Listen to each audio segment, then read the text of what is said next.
Je ne suis pas bizarre, mais j'élève des fourmis et je les aime d'amour. Salut tout le monde, c'est Crispy. Alors aujourd'hui, je vais vous présenter mes petites espèces exotiques depuis la sortie de Diapose. Vous allez voir, il y a eu beaucoup d'évolutions. Allez, je vous y emmène. C'est parti!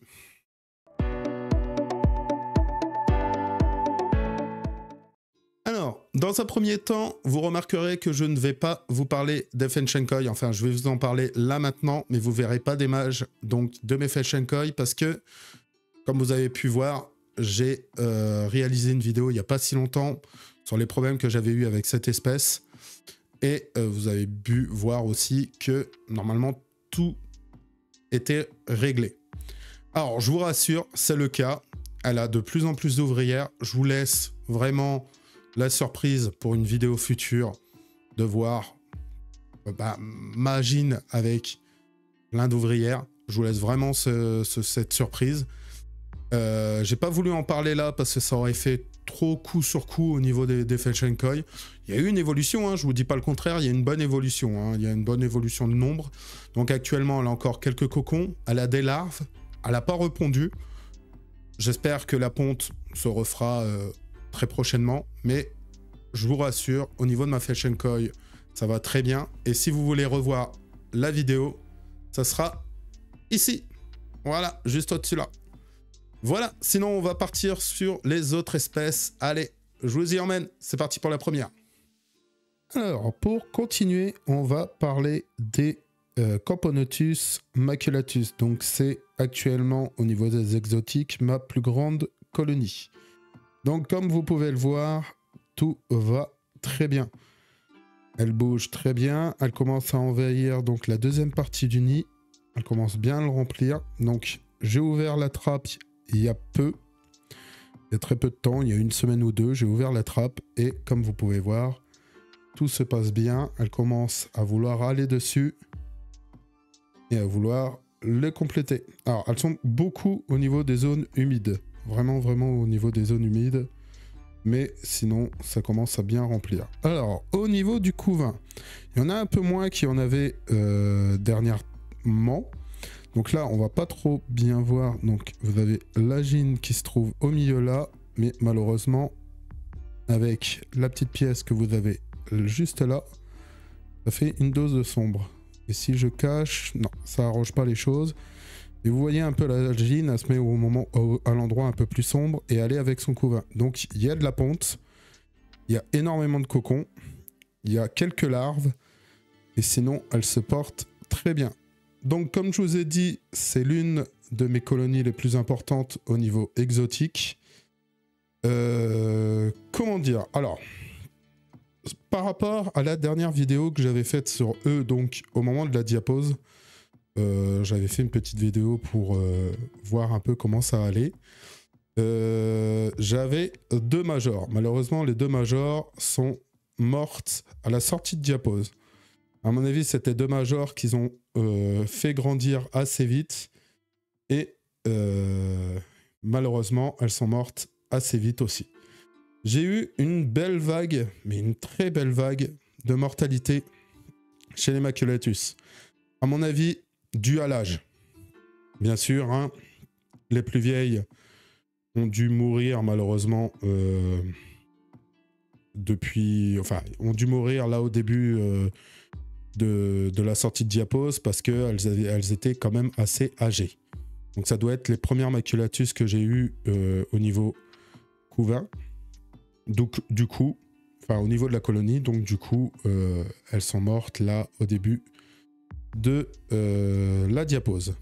Alors, là, on peut voir un peu de couvain, un peu de cocon.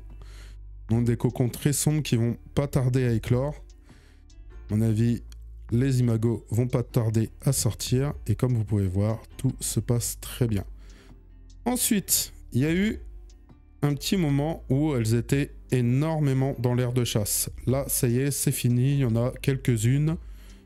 Alors, c'est beaucoup plus actif quand je leur donne à manger, mais au niveau de l'aire de chasse, il n'y a pas trop de fourmis dedans comme il y avait un temps. Il y a un temps, il y avait énormément de fourmis. Donc même la reine en elle-même sortait, alors elle me sortait le couvain et la reine sortait aussi du nid pour aller vers l'aire de chasse. Alors, au niveau activité, ben ça y est, hein, c'est une grande activité, il n'y a pas de souci par rapport à ça. On voit qu'on a augmenté les températures. Donc actuellement, elles sont à 26 degrés la journée et 24 degrés la nuit. Donc, impeccable. Ça évolue très bien, c'est bien reparti. J'ai eu peur quand j'ai eu les vagues de mortalité, mais là, chez elles, c'est très bien reparti. Donc, on a un beau couvain au niveau des maculatus. La Gine, donc la reine, qui se porte très bien, qui navigue pas mal dans l'aire de chasse. J'ai vu quelques jeunes, j'ai vraiment vu quelques jeunes qui venaient de net. Là, je pourrais plus vous faire la différence parce que je trouve que malheureusement mon caméscope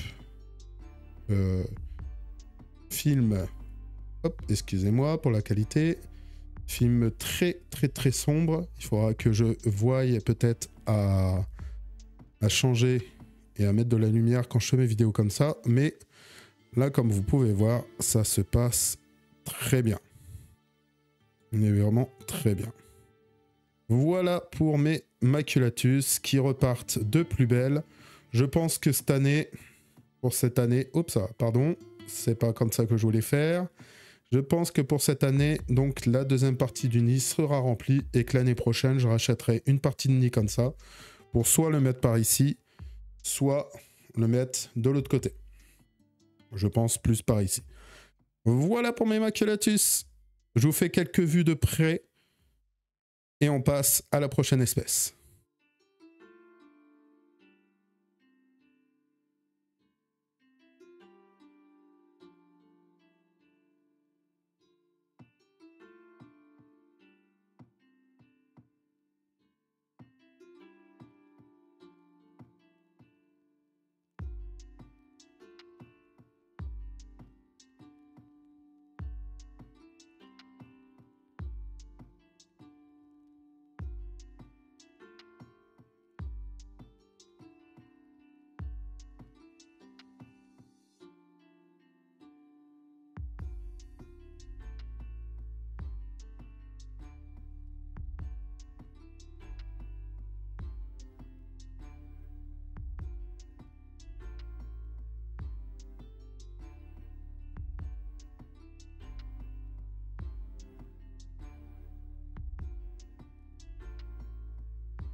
Alors, on continue avec les Myrmicaria brunea.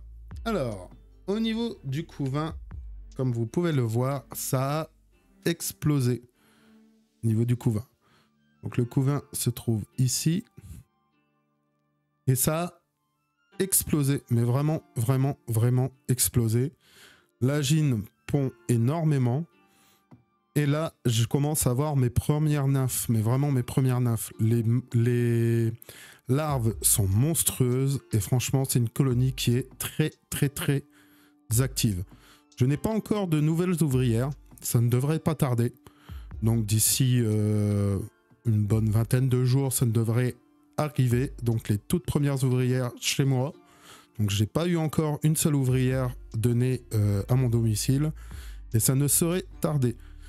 Donc c'est une espèce qui va proliférer très rapidement. Donc c'est celle qui a pondu le plus vite de mes colonies donc exotiques. Et à l'heure actuelle, je devrais avoir mes premières ouvrières, comme je vous ai dit, d'ici une vingtaine de jours. Mes premières ouvrières chez moi. Hein. Je parle bien de chez moi. Donc la reine se porte très bien. Donc la reine, c'est la plus grosse que vous voyez. Très rouge, très brune. Elles sont magnifiques, j'adore les regarder. Alors là, elles le font pas, mais d'habitude, il y a quelques petites têtes à l'entrée du nid, donc à l'entrée du tube plutôt, au niveau de l'aire de chasse, et c'est marrant à voir. Donc c'est beaucoup au moment qu'on leur donne à manger qu'elles font ça, et je trouve ça extraordinaire. Franchement, c'est une colonie que j'adore, donc la Myrmicaria brunea, et franchement, j'attends que du bonheur pour cette colonie qui est réellement la colonie qui marche le mieux actuellement chez moi des dernières arrivées. Voilà donc je vous fais quelques petites vues de tout près du couvain et de l'arène. Et on passe à la prochaine espèce.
Alors, on passe à l'espèce qui m'impressionne le plus au niveau, que ce soit au niveau de sa taille comme au niveau du développement. Alors, elle a pondu, donc c'est des Camponotus japonicus, elle a pondu énormément vite, mais très très très vite. Et depuis, on peut voir, il y a une évolution monstre de la colonie. Alors, j'étais à 5 ouvrières, si je me souviens bien, au moment de la diapose, et aujourd'hui j'en suis déjà à 9. Donc ça monte très vite, il y a encore des cocons qui vont arriver à maturité, et surtout des très très très belles larves après derrière. Donc c'est une colonie qui est de plus en plus active. Au début quand elles étaient 5, je les voyais rarement sortir dans l'aire de chasse, et là depuis que les nouvelles sont nées, il n'y a pas de souci, elles sortent énormément. Alors, petite particularité, je demanderai donc aux personnes qui s'y connaissent vraiment bien au niveau Camponotus, j'ai l'impression que l'imago, quand il naît déjà tout noir. Parce que je n'arrive pas à distinguer donc les nouvelles des anciennes. Elles sont toutes noires, malgré que, par exemple, il y a une séparation d'une journée, d'une naissance à l'autre, quoi, par exemple. Donc, par exemple, la dernière fois, j'avais remarqué qu'elles étaient 7. J'avais pas vu de différence au niveau des ouvrières en elles-mêmes. Et genre le lendemain, elles étaient 9 et elles étaient toutes noires. Donc, il n'y en avait aucune qui était grise, comme si elles venaient de naître ou quoi. Donc, s'il y a des personnes qui peuvent m'éclaircir là-dessus, si elles naissent déjà toutes noires, ou si elles vont très vite apprendre leur pigmentation noire, je serais intéressé pour le savoir. Franchement, je voudrais bien le savoir. Mais en tout cas, comme vous pouvez le voir, elles sont super actives, super agressives aussi. Ça, je peux vous le jurer. Il suffit que je mette mon doigt et elles m'agressent à travers le tube à essai. Alors, au niveau du couvain, donc j'ai essayé de faire un zoom dessus sans brouiller. Au niveau du couvain, vous pouvez voir, donc il y a encore du cocon très mature, il y a encore énormément de larves, et si je me rappelle bien, à la dernière observation, j'avais remarqué qu'il y avait 2 nouveaux œufs. Je crois, oui, qu'il y a des nouveaux œufs. Donc, impeccable, une colonie qui va évoluer très vite aussi. J'en suis très content, je suis très impressionné par cette Camponotus, qui est à la fois très tranquille, comme vous pouvez le voir, là elles sont d'habitude dans le noir, là je les ai mis dans le jour et c'est pas pour autant que ça se barre en courant, elles sont là devant la caméra sans aucun souci, mais derrière très agressive, très agressive. Je l'ai vu aussi au niveau des insectes, qu'elles me mangent de plus en plus. Voilà pour les Camponotus japonicus. Maintenant place aux images de plus près.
Passons à la troisième espèce à vous présenter. Donc la troisième espèce qui évolue le mieux chez moi au niveau des exotiques, il s'agit de la Crématogaster biroy.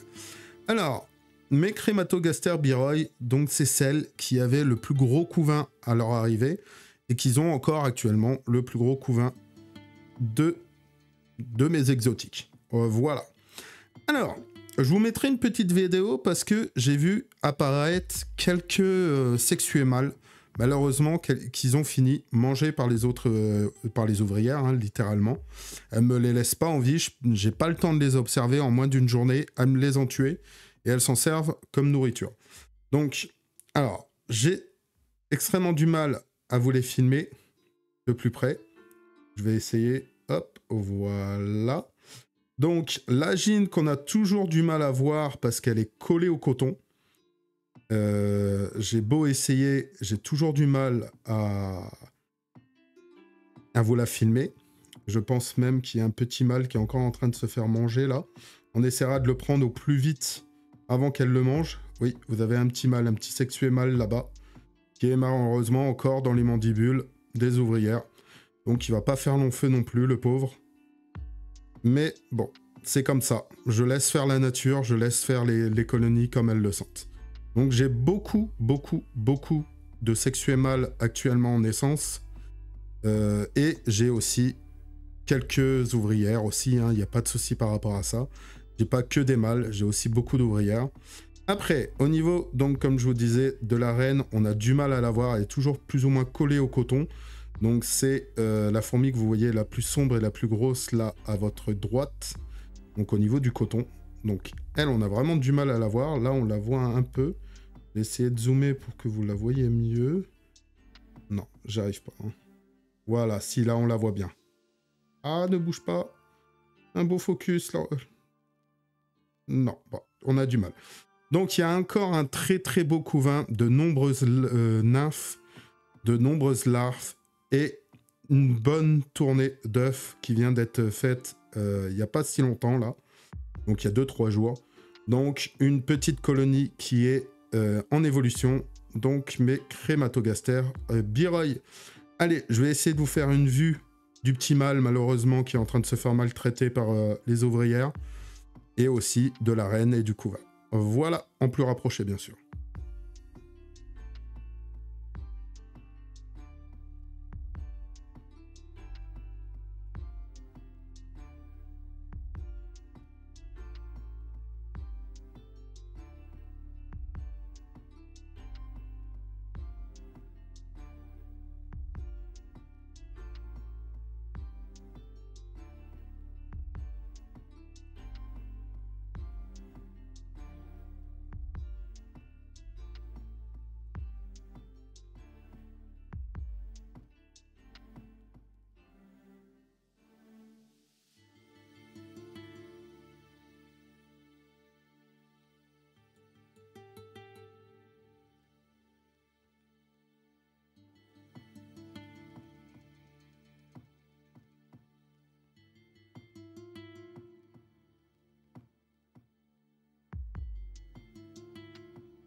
Alors, on va passer aux 3 espèces que j'ai eu du mal à avoir le premier couvain. Donc depuis qu'elles sont arrivées, j'ai eu du mal à avoir des pontes. Alors là, on va commencer avec la Camponotus pilicornis. Donc, je commence par elle parce qu'elle avait 3 ouvrières à son arrivée. Donc, les 3 ouvrières que vous voyez actuellement. Alors, elle a repondu il y a un mois à peu près. Il y a vraiment un mois. Et actuellement, le couvain est en forme de larve, avec une petite grappe au-dessus d'elle qui vient d'être repondue. Donc je suis plus que ravi. J'avais vraiment peur, malheureusement, qu'elle me ponde de jamais. Donc elle reste avec les 3 ouvrières qu'il y avait là. Et finalement, non. Finalement, elle a repondu. Mon grand bonheur. Et du coup, le couvain évolue énormément vite. Alors, je vais essayer de faire un petit zoom sur elle plus net. Non, j'y arrive pas. Je n'y arrive pas. C'est pas trop grave. Vous la voyez, vous voyez les ouvrières, vous voyez le couvain. Donc le couvain, il a mis très longtemps à évoluer en larve. Donc j'avais même peur que les œufs ne soient pas bons. Et dernièrement, donc il n'y a même pas une semaine, j'ai remarqué qu'elles étaient en larve. Donc très bien. C'est extra. Je suis plus que ravi. Et on attend les prochaines ouvrières chez Madame Pilicornis. Donc Camponotus pilicornis, une très belle espèce que l'on peut retrouver en Europe, que l'on peut trouver en France. Que moi je mets en tant qu'exotique parce que je voulais vraiment voir, donc elle accepte des températures quand même très élevées. Donc du coup, je l'ai mis avec les exotiques. Voilà pour Madame Pilicornis, qui est juste magnifique. Allez, je vous fais des vues un peu plus rapprochées du couvain et de la reine. Et on passe à la prochaine la prochaine espèce.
Alors, on va passer à la Sanctus, donc deuxième espèce où j'ai eu du mal à avoir du couvain. Mais voilà, c'est enfin fait. Elle a pondu, elle a bien pondu même. Elle a une bonne... allez, peut-être 6-7 œufs, là, actuellement. Je suis plus que ravi. Je voulais vraiment arriver à avoir une ponte chez elle, à pouvoir espérer avoir une colonie chez la Sanctus. Et c'est chose faite. Elle m'aura fait patienter pendant un bon bout de temps où je ne savais plus quoi faire du tout. Mais vraiment plus quoi faire. Et enfin, elle a ses premiers œufs. Et elle s'en occupe très bien. Donc ça annonce que du bon pour la suite. Une très belle fourmi, une très belle gine. Et j'espère une très belle colonie en devenir. Voilà pour la Sanctus. J'ai rien d'autre spécialement à vous dire dessus. Donc elle a un tout petit couvain, hein, bien sûr. Elle vient de pondre il n'y a même pas une semaine à peu près. Donc là pour l'instant c'est en stade d'œuf. Et elle s'en occupe très bien. Je vais pas la déranger plus longtemps. Je vous fais des petites images de près. Et on passe à la dernière espèce.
Et on arrive à la dernière fondation que j'ai à vous présenter. Donc une fondation que j'ai eu du mal à avoir les premières pontes.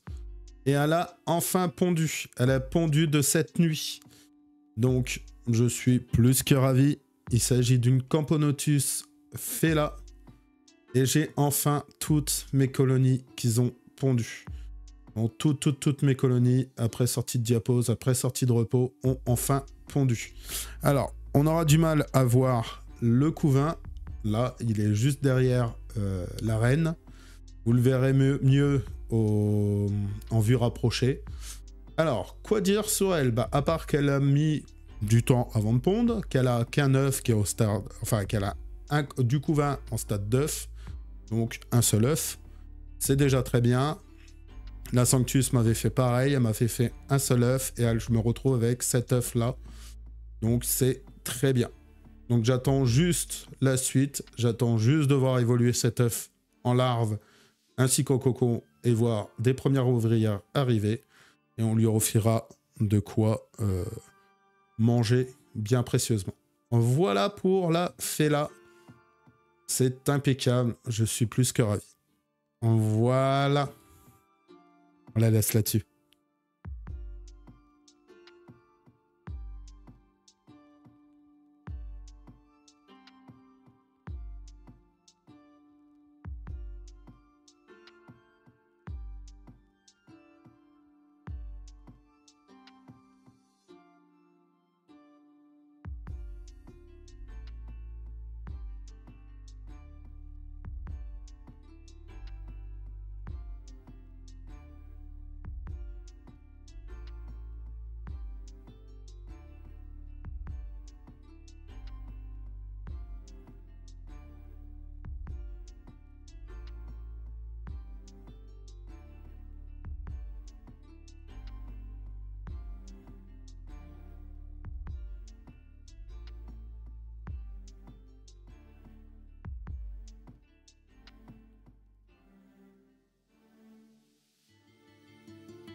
Et voilà, c'est terminé pour l'évolution donc de mes espèces exotiques. Comme vous avez pu voir, tout marche nickel. Il n'y a pas de souci. Tout évolue très bien. J'attends mes prochaines donc ouvrières pour que ça soit pour toutes les autres colonies, hein, pour toutes les colonies même. Comme vous avez pu voir aussi chez les Biroy, il y a quelques sexués mâles qui commencent à apparaître, mais malheureusement, elles finissent dans les mandibules des femelles. C'est comme ça. J'y peux rien. Je vais laisser la nature faire. Mais sinon, pour les autres espèces, ça se passe très bien. Même pour ma Sectus et ma Fela, les deux irréductibles qui ne voulaient pas pondre, elles ont pondu. J'ai réussi. Et ça, je suis plus que ravi. Alors, je voulais aussi venir sur quelque chose de très important qui me ravit énormément. Je suis devenu partenariat depuis très peu avec Aestheticons.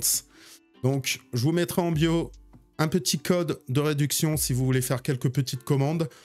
Donc là, dans la bio, hein, je vous mettrai le lien du site, plus la petite réduction. Donc, vous avez 10% de réduction sur votre commande avec Crispy Mirmex 10 sur le site d'Aestheticons. Donc, profitez-en. Faites-moi honneur, on va dire ça comme ça. Si vous voulez me soutenir, donc du coup, faites-le. Moi, je vous présenterai beaucoup de produits donc d'Aestheticons à l'avenir sur la chaîne, mais pas que, hein. On va pas oublier aussi nos petits fournisseurs français, hein. Mais c'est mon premier partenariat, j'en suis plus que ravi, je suis content, franchement, d'avoir ce partenariat et on va essayer d'évoluer au plus haut, donc du partenariat chez eux. Voilà. Juste une petite parenthèse de mon premier partenariat avec donc Aestheticons, en espérant en avoir d'autres à l'avenir. Sinon, j'espère que cette petite vidéo vous aura plu. Si c'est le cas, n'hésitez pas à mettre un petit j'aime, à partager la vidéo. Ça permettra de référencer bien comme il faut la vidéo et aussi ma chaîne. N'hésitez pas aussi à commenter hein, si vous avez des questions. Si même pour me dire super vidéo, n'importe quoi, commentez, c'est pareil, ça fait monter la vidéo et c'est plus plus que mieux pour moi, hein, voilà, je le dis honnêtement.